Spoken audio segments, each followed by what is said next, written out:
Hey my friends, welcome back to my channel. Today I thought it would be fun to pull together a handful of my favorite techniques for just simply getting expressive with those art supplies and materials. There's a lot going on in the world, and if you're like me, you're probably processing multiple things all at once. And I know as a working artist and as an artist who just plays in my free time with creativity, how important it can be to have time and space and even permission to just simply express yourself with those tools and materials. I know that so often when we're making art, as wonderful and beautiful as that process can be, there is often a lot of pressure to have results, to have things look a certain way, to be learning something new that pushes you outside your comfort zone. And if you sell your art, maybe having things look a certain way that your customers want. But the whole flip side of art making is that it can be a wonderful place to explore your emotions, to get those emotions out, to create space to just have quiet. And I really try to make time to do this in my own personal life. I spend a lot of time teaching. I spend a lot of time creating art with specific results that I share with the world. But when I'm going through something difficult, or if there's a lot going on around me, or if I am celebrating something, I try to really make time to express myself without the pressure to have results. And for me, this is one of the best parts of making art. It doesn't matter if you're experienced, it doesn't matter how old you are, what level you're at, what tools or materials you work in. It is such a beautiful way to pause for 10 minutes, 20 minutes, and just get expressive. And sometimes all we need is the permission to do that. And that's what I feel like this video is today. Now, I shared something like this back at the beginning of 2020, and I'll link it below, where there are just techniques that are expressive. But I wanted to pull a few more just simply because I know a lot of people, especially in my own life, are going through some hard stuff right now. There's a lot of people processing things we are seeing in the news.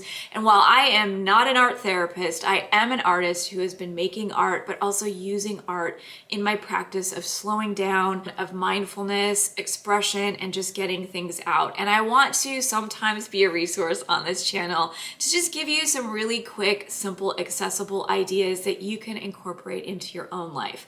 So you do not need to be an experienced artist to try these techniques, and you really don't need a lot of fancy supplies. More than anything, I just want to inspire you to see that there are so many different ways that you can go about making art and using art. And these techniques are some of my favorites over here for getting my feelings out, kind of finding some peace, some reflection, some moments of calm without those results connected to what I'm making. So I've compiled a handful of videos pulled from other stuff that I've created over time, and I'll talk you through these different techniques with the hope that you might find something that works in your own life.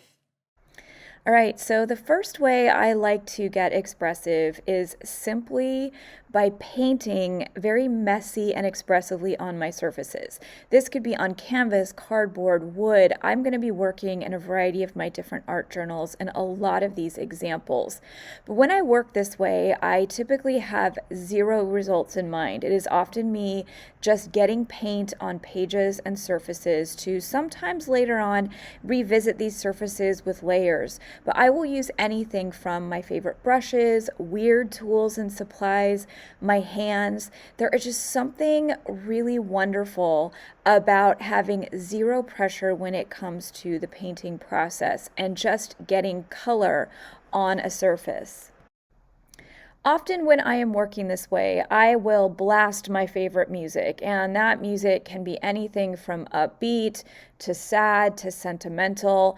I really like to move my hands in motion to what I am hearing. It often sets the mood for me and creates space to just kind of lean into those emotions as I am painting on those surfaces. The wonderful thing about this process is that you can always revisit these surfaces. Often when I don't have time in my schedule to work on details or getting things representational, or if I just want to sit down and express myself without pressure to get things looking a certain way, I will simply pick getting expressive, messy color on my surfaces, let them dry, and revisit them at a later time. The next process that I enjoy using to express myself, get my feelings out, is finger painting. I actually have a number of videos where I am finger painting on my channel, and I know this process isn't going to be for everyone because I know not everybody out there likes to get messy. But I'm telling you, there is nothing quite so satisfying as getting those hands and fingers all messy with paint, using your hands and fingers, the movement, your feelings, again, blasting that music and just getting messy on those surfaces. I really enjoy finger painting when I am challenging myself to let go of perfection. Even though I consider myself a very expressive artist, I still get really challenged by having expectations and results, and those often get in the way of me just simply expressing myself.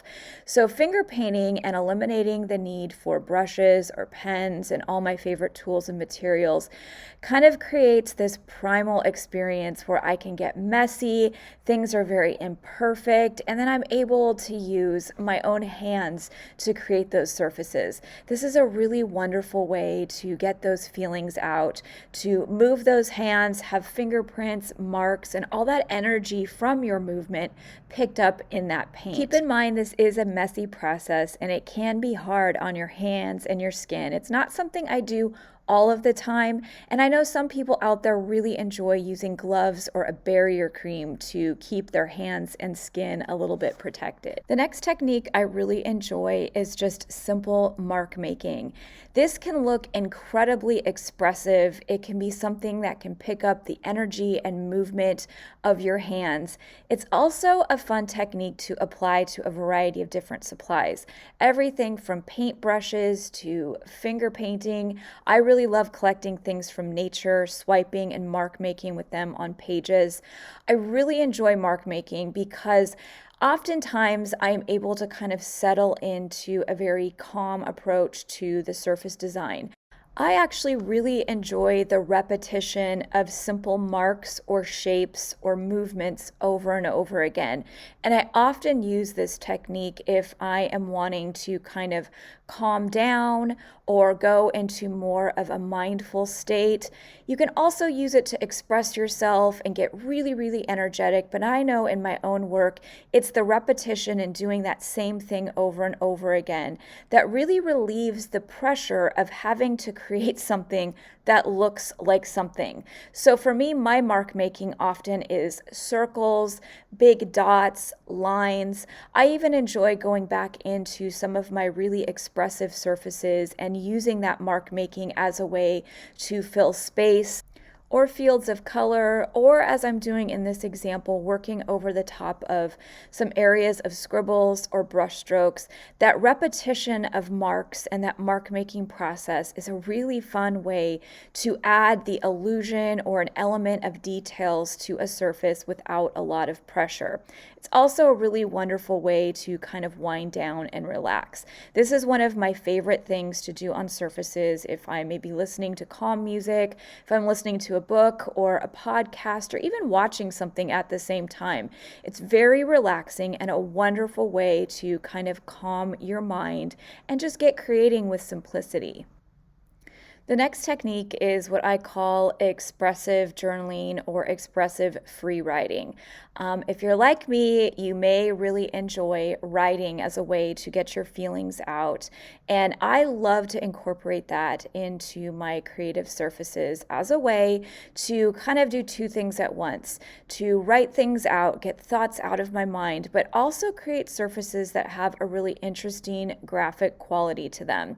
I think handwriting, writing with brushes and weird and unexpected tools and materials is a really beautiful way to create interesting surfaces without a ton of pressure. In fact, I really love challenging myself to see how many different layers of my writing I can add to one surface. And the result is these surfaces take on this beautiful, colorful, texture-filled effect. but you are able to be expressing yourself at the same time.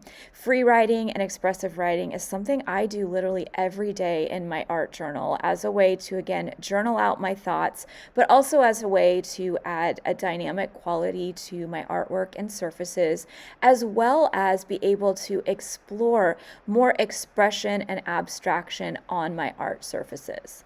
I also really enjoy covering things up. And this first example is covering up your writing. So getting those feelings out, expressing yourself with words, and then covering things up with paint.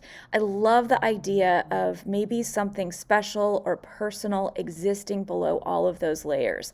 I spent a lot of time in my college years when I majored in painting, using the beginning layers of a lot of my paintings this way, where I would get a bunch of feelings out, I would paint over the top of it, the assignment or the still life we were painting, and then feel like I had this little secret that I had covered up, but that it existed below all the stuff that I did in those final layers. And you can do this in your own work as a way to practice letting go, as a way to practice what it feels like to express yourself and then work over those expressions. I think this is a really beautiful way to incorporate your authentic voice into your work without feeling like you need to explain everything or even show everything to people viewing the things that you share. Covering things up or painting things out is also another way to really practice the feeling of letting go of results, letting go of perhaps your feelings, letting go of expectations on those surfaces. And I love practicing painting over things, painting things out, because it helps remind me that this is just simply a process. Often it is not about results, but it is truly about the journey and what you discover along the way. It takes a little practice to get comfortable with this process, and I like to suggest just creating surfaces that you are comfortable covering up. And then as you move forward, you can decide if this is something you want to utilize in your work or simply use when you are trying to express and work through feelings and ideas. Another way to get expressive in your work and process is by crumbling paper. I actually have a video where I talk about this and share how I like to do it in my art journal on my channel, and I will link that in the description box. But there's something really satisfying, at least for me, about crumpling a piece of paper. Crumbling is quite expressive. It is a way that you can express frustration or perhaps energy. The movement of your hands doing that crumbling is a great way to express yourself. What I love doing with crumpled surfaces is going back in and using all those lines that were created from the crumbling process and painting them in, kind of working coloring book style, where I just literally start adding color to all the space and interesting shapes that were created through the process.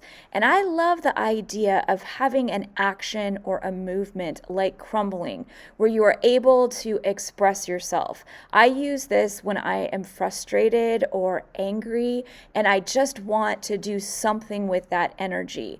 I love the idea of being able to capture that energy within the process of crumbling, have all those really interesting lines that were created through that moment, through that movement, and then be able to sit with that surface and turn it into something very beautiful, colorful, and abstract. This is a fun one to do with kids because it feels fun to crumble stuff up, but it's even more fun to turn something that would otherwise be considered trash and turn it into a beautiful surface that has meaning and emotion and has truly captured a moment in time.